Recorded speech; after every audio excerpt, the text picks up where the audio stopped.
कहता है कि हमको ये कष्ट है, तो आप कहते हो कि पूर्व जन्म के कारण ये कष्ट आपको भी हो रहा है। आज मैं आपका प्रवचन सुन रहा था, मैं आया तो मैं आपके प्रवचन सुनता रहता हूँ, बहुत अच्छा लगता है और उससे मुझे बड़ा इंस्पिरेशन भी मिलता है। आज लेकिन सर मेरा कुछ पता नहीं, सौभाग्यता दुर्भाग्यता, आज आपने 1 घंटा नरक पे ही बोला। तो मैं बैठा हुआ था तो मैं सोच रहा था कि आज मेरा कौन सा दिन था कि मैं आया और महाराज जी नरक पे ही बोल रहे हैं। असल बात क्या है कि क्रम चल रहा है। अभी कल तक चला था अन्य लोगों का नीचे के, और फिर परसों चला था ऊपर के लोगों का, और आज प्रश्न हुआ नर्क का। तो नर्क का चल रहा था, और उसे दुर्भाग्य न समझ के अपने को ये देखना है कि हम में वो आचरण तो नहीं जिससे नर्क जाते हैं। तो एक उसी में एक सवाल मेरे मन में आ गया था, वहीं बैठे बैठे आया था। महाराज जी अगर आपकी आज्ञा हो तो पूछूं मैं। सवाल ये था कि आप ये कहते हो कि जैसे किसी ने कहा कि मुझे कष्ट है, तो आप कहते हो कि ये पूर्व जन्म के कारण है, आप इस जन्म में अपना नाम जपिए तो ठीक हो जाएगा। यही होता है मूल, मैंने जो सुना है।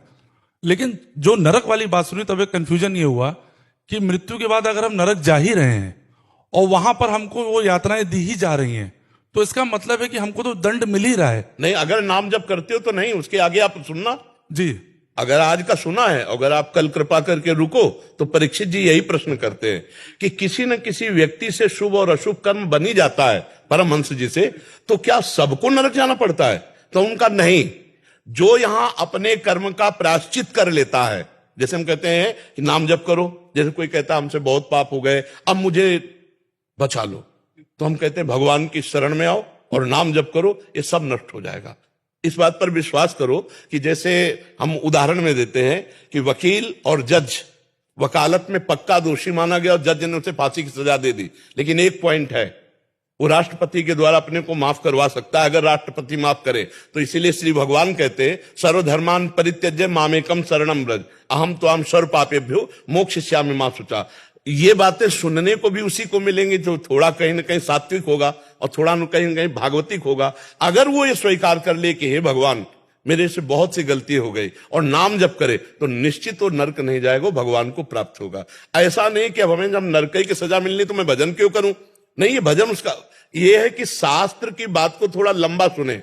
अब जैसे कल सुनोगे आप, तो परीक्षित का इसी के आगे प्रश्न है नरकों के बाद, तो उससे बचे कैसे? तो उसमें अजामिल का उदाहरण देते हो कि जीवन भर वैश्यागमन किया और अंतिम समय अपने पुत्र के बहाने नाम पुकारा नारायण, तो भगवान के पार्षद आ गए और यमदूतों के पास काट दी और उसे परम पद मिला।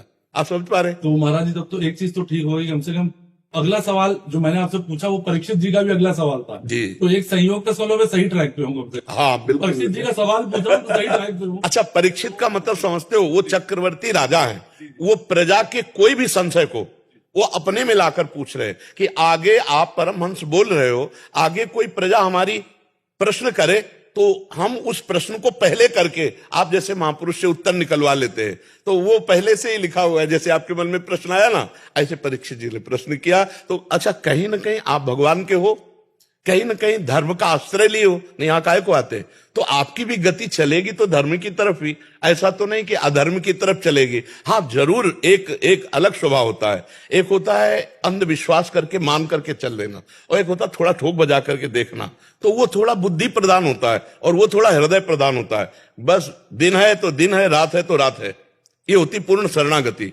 और एक जो बुद्धि प्रदान होता है वो कहता है नहीं जी, ये लाइट का प्रकाश है, रात है, दिन नहीं है, हम देखना चाहेंगे कि सूर्य है कि नहीं।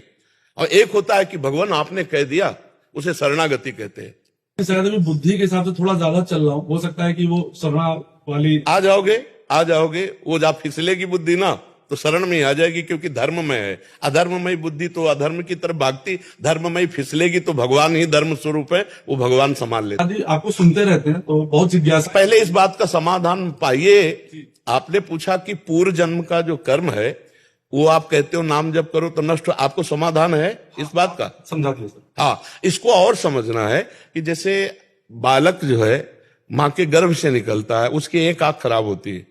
क्यों खराब होती है? सबको 2 आंख दी, उसकी एक आंख, तो पूर्व में उसका कोई कर्म है ना। बालक गर्भ से ही बीमार पैदा होता है, या एक धनी के यहाँ पैदा होता है या एक गरीब के यहाँ, तो हम इससे शास्त्रीय पद्धति से देख सकते हैं कि पूर्व कर्मानुसार इसको संयोग मिल रहा है। क्योंकि जैसे अब आप कोई कर्म करो, दंड मिले, तब तो माना जाएगा ना कि आपने कर्म किया, दंड दिया। वो कर्म लायक ही नहीं, वो दंड उसको मिल गया, इसका मतलब कपड़ा बदला है, लेकिन जो इसको पहनने वाला है वो पूर्व से बहुत कर्म किए हुए है, उसको दंड मिल रहा है।